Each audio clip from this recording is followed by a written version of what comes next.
they weren't just cars. They were thunder captured in steel. When the 1960s roared to life, Detroit became a battlefield. Horsepower was the weapon, pride was the fuel, and victory meant immortality. Among those who fought for glory, two names echoed through the decades: Plymouth Hemi and Plymouth Satellite. This is their story, a story of speed, soul, and the heartbeat of American muscle. Engines scream, tires melt against asphalt, and the air thickens with burnt rubber. This is the sound of legends being born. From quiet streets to drag strips, these machines didn't just move, they spoke. And every whisper was a challenge: catch me if you can. The Plymouth brand had always been Chrysler's blue-collar hero. Affordable, reliable, but ready to punch above its weight. By the mid-1960s, muscle fever had infected America. Ford had the Mustang, Chevrolet had the Chevelle, and Dodge had its Chargers. Plymouth, though, had something different, a dream to combine elegance and aggression.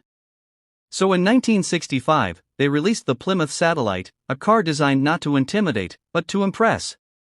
Sleek lines, perfect chrome, and an interior that balanced luxury and simplicity, it was the gentleman's muscle car. But deep within Plymouth's engineering labs, a monster was waking up. Its name, 426 Hemi. The Hemi wasn't born for the streets. It was born for war. Originally built for NASCAR domination, the 426 cubic inch engine was so powerful that it forced rule changes. When Plymouth decided to drop that same engine into the body of the Satellite, the world gasped. No one expected refinement to merge with raw destruction, yet it did. Suddenly, the Satellite had a new identity: Plymouth Hemi Satellite, a beast cloaked in beauty. It was the kind of car that didn't ask for attention. It demanded it. Imagine this. You're standing on a cold morning track. The driver slides in, turns the key, and the world trembles. A deep, throaty growl fills the air. Every piston fires like a heartbeat of thunder. That's not an engine. That's a declaration of war. On the drag strip, the Hemi Satellite didn't just win races, it redefined them. 0 to 60 in 5.3 seconds. Quarter mile in 13 flat. Numbers that, for the 1960s, bordered on insanity. While other cars tried to look fast, the Hemi Satellite was fast. It tore the limits off what people thought a Plymouth could be. Meanwhile, the standard Satellite wasn't left in the shadows. It was the people's car, graceful, dependable, and proud. Not everyone could handle the fury of a Hemi, and Plymouth knew that. So they offered both, one for those who wanted to cruise, one for those who wanted to conquer. The Satellite was the soul, the Hemi was the fire. Together, they became the dual heart of Plymouth's golden era. Through the late 60s, the streets became a living arena. Chargers, GTOs, Mustangs, all fighting for a piece of glory. But when a Hemi Satellite pulled up beside them, silence fell. The reputation alone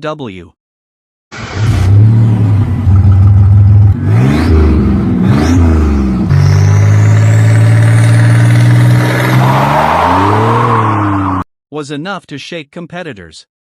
Its power wasn't loud until it needed to be, and then it was devastating. Collectors still talk about that balance, a car that could idle with elegance but roar like a beast when unleashed. Few machines have ever captured that contradiction so perfectly. By 1970, muscle cars had reached their peak. Gas was cheap, speed was freedom, and Plymouth stood at the center of it all. But storms were coming. Emission laws, insurance costs, and the oil crisis began to strangle the era. By 1971, the mighty Hemi Satellite was fading into legend. Yet, legends don't die. They evolve. The cars may have stopped rolling off the line, but their spirit rolled into eternity. Ask any Mopar enthusiast today, and they'll tell you the Hemi Satellite wasn't just Departing a car, from the it was an linear attitude. features that had defined 1960s Decades later, the survivors Mopar of that era sit designers in garages and museums. Under dim lights, their paint may have dulled, but their presence still commands attention. People walk past modern sports cars and stop in awe before these two old warriors, the Satellite and the Hemi. One looks refined, timeless, almost poetic. The other looks hungry, muscular, alive. You can almost feel the decades melt away as that old V8 smell hits your senses: metal, fuel, and nostalgia. Every dent tells a story. Every rebuild revives a memory. And for those who were there, it's not about the numbers anymore. It's about the feeling of freedom, the sound of a carburetor breathing, the hum of tires on a long stretch of road, and that heartbeat that only a true muscle car gives you. The Hemi's story didn't end with Plymouth's demise. Its DNA continued through Dodge Challengers, through modern performance culture, through every enthusiast who refuses to let the past fade. The Hemi became more than an engine, it became a symbol. A symbol of American determination, rebellion, and engineering brilliance. The Satellite's legacy, meanwhile, is quieter, but just as important. It reminds us that muscle can have manners, that power doesn't always have to shout. It represents balance, the beauty in control, the grace in strength. And when the two meet, history happens. To this day, when restorers fire up a Hemi Satellite, crowds gather. The sound cuts through air like thunder rolling across time. Kids who've never seen the 60s watch in disbelief as the old legend wakes up again. In that moment, it's not just a car. It's America on wheels, raw, proud, and eternal. As technology marches on, with electric cars whispering silently down the streets, there's still something sacred about the roar of a Hemi. It reminds us where we came from. That once, machines were alive. They had personality. And they made us feel. The Plymouth Hemi and Satellite weren't just built, they were crafted. Every line drawn by hand, every bolt tightened with care, every roar tuned to perfection. They represented a time when Detroit didn't build for profit alone, it built for pride. So maybe, just maybe, these legends weren't made to last forever. Maybe they were made to remind us that greatness, even if brief, can echo across generations. When you see one parked under the sun today, look closely. You'll see the reflection of an era, chrome shining like a memory, body lines cutting through nostalgia, and an emblem that still means something, Plymouth. And if you're lucky enough to hear one start, close your eyes. Let the sound wash over you. That isn't noise, it's history waking up. It's the pulse of America, alive once more. Because legends don't rust. They just wait for the key to turn again. Underneath that hood rests a 426 cubic inch Hemi V8, 7 liters of pure Detroit thunder. 425 horsepower at 5,000 revolutions per minute. 490 pound-feet of torque twisting steel and air alike. Twin Carter 4-barrel carburetors feeding a mechanical heart that refuses to die. A forged crankshaft balanced like fine art. A compression ratio of 10.25 to 1, pure defiance of the limits. 0 to 60 in 5.3 seconds. Quarter mile in 13 flat. Each number isn't just a stat, it's a scar from battles fought and won. The Plymouth Hemi and the Plymouth Satellite, two sides of the same heartbeat. One roared, one glided. But together, they defined an era when Detroit built dreams from steel, fire, and fearless ambition.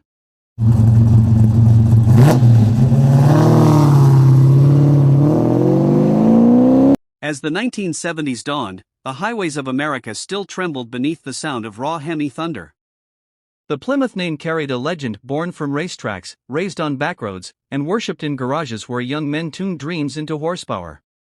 The Satellite, with its clean lines and proud stance, had become the car of the working-class hero. It wasn't just metal, it was pride parked in a driveway. And the Hemi? It was the weapon of the few who dared to challenge physics itself. Plymouth was no longer just a division of Chrysler, it was a movement. It represented the blue-collar rebellion of an entire generation. But while the crowd still roared, something dark began to move beneath the surface of Detroit's empire. Oil prices were creeping higher. Insurance companies began to frown upon big engines and bold hearts. And the American dream, the one that had once demanded more cubic inches, was about to demand something else entirely. Still, for a brief, burning moment, Plymouth refused to slow down. The engineers, those silent poets of the machine, kept pushing. In secret workshops, they tested wilder ideas, lighter frames, stronger transmissions, and engines that could still roar even as the world around them grew quieter. The Roadrunner Superbird, cousin to the Satellite, had already made history on NASCAR tracks. The Hemi Satellite shared the same bloodline, unapologetic, aerodynamic, and proud. It was built not for comfort, but for conquest. And yet, in boardrooms far from the smell of gasoline, decisions were being made that would reshape everything. Regulations tightened. Emissions laws arrived. Suddenly, the very heart that had powered America's muscle, lead fuel and roaring compression, was declared dangerous. The open roads of freedom were slowly being replaced by the slow hum of efficiency. But in 1971, Plymouth still had one more card to play. The Satellite Sebring Plus rolled off the line with sculpted bodywork and a bold new attitude. It was a bridge between eras, half pure muscle, half the future Chrysler hoped would survive the storm. Under its hood, the mighty 426 Hemi could still be ordered, though only a handful ever were. The age of brute power was slipping away, and everyone who worked on the assembly lines felt it in their bones. In Detroit, they called it the end of innocence. The kids who once spent Saturday nights racing from light to light now had kids of their own and higher gas prices to pay. And yet, every time a Satellite or a Hemi fired up, the sound carried the ghosts of that reckless joy. There was a poetry in the decline. Mechanics whispered about the good old days, while showroom floors began displaying cars that looked sleeker but felt emptier. The passion that had once filled those factories, men who built engines by hand, who checked every bolt by feel, was slowly being replaced by automation and cost-cutting. But Plymouth refused to die quietly.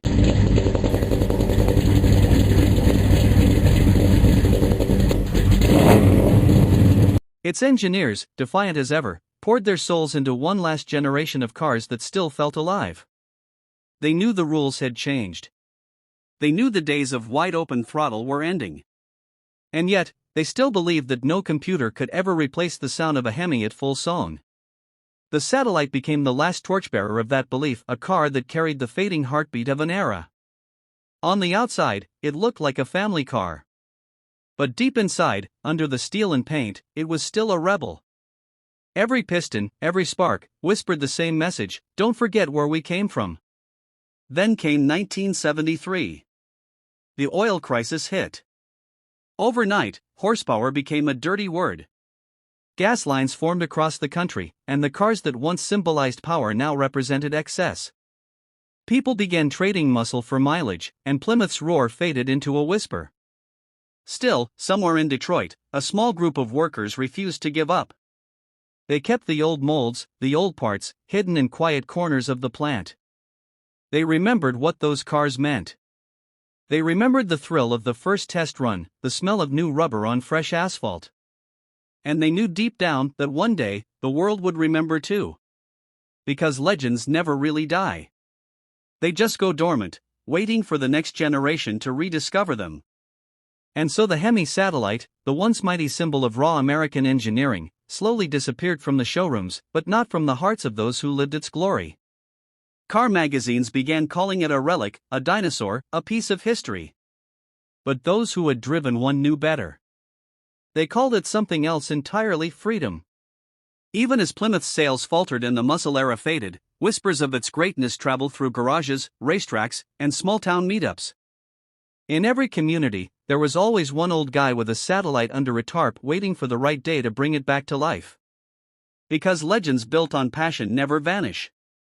They simply wait for the right road, the right hands, and the right moment to roar again. The 426 Hemi, known as the Elephant Engine, was the beating heart of Plymouth's glory. 426 cubic inches, hemispherical combustion chambers, dual 4-barrel carburetors, and a thunderous 425 horsepower. Even at idle, it sounded like controlled chaos, a symphony of fire and steel. A machine so powerful, it didn't just move cars, it moved an entire generation.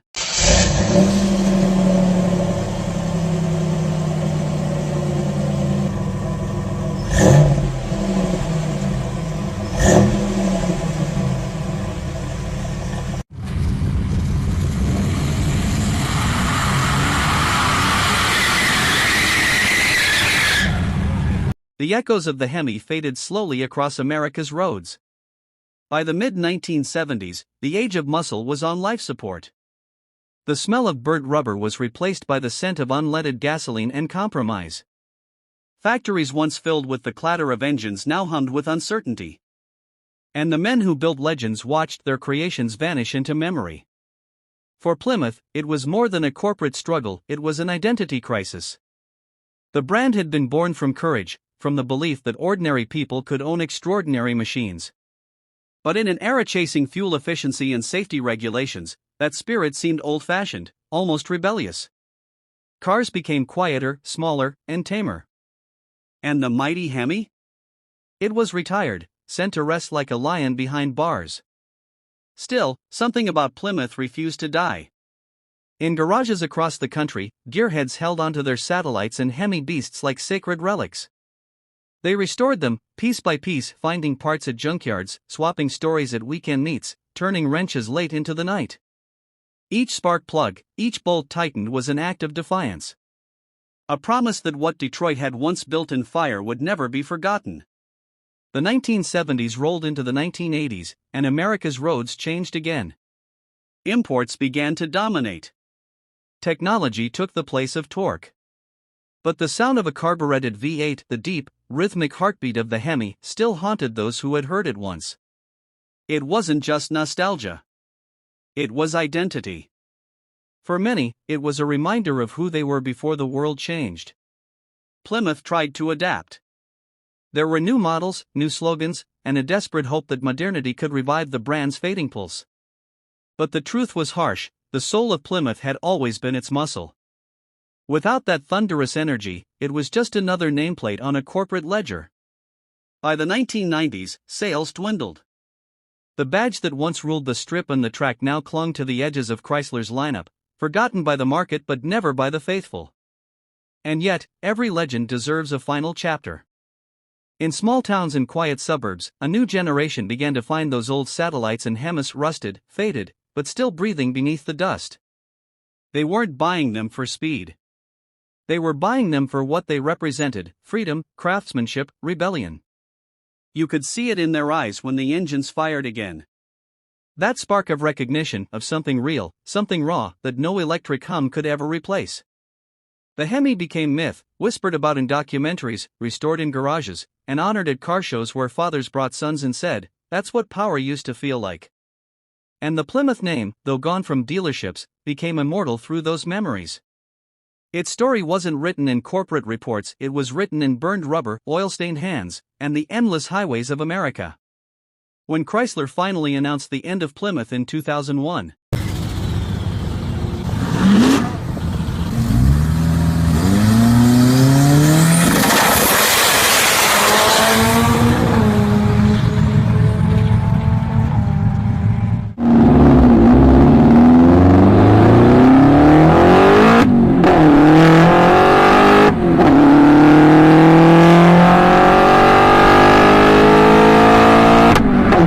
the news was met not with shock, but with silence.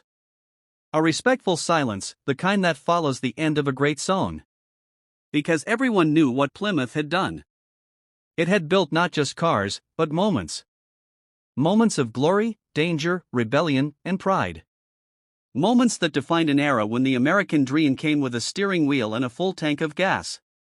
Today, those who own a Hemi satellite know they're not just driving a car, they're carrying a legacy.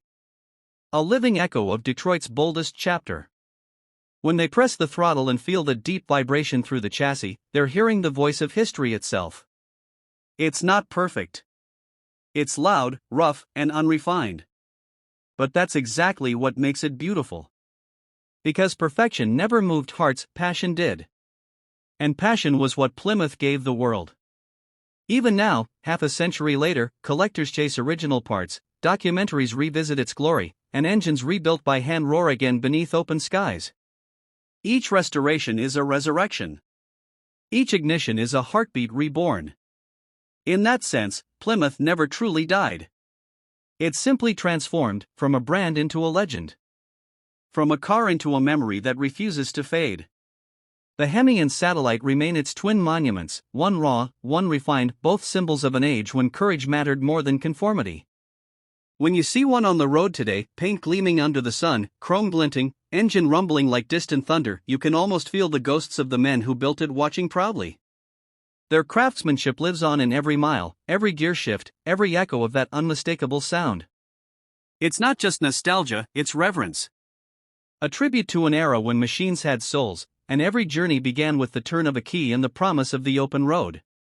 The Hemi 426 remains a mechanical legend.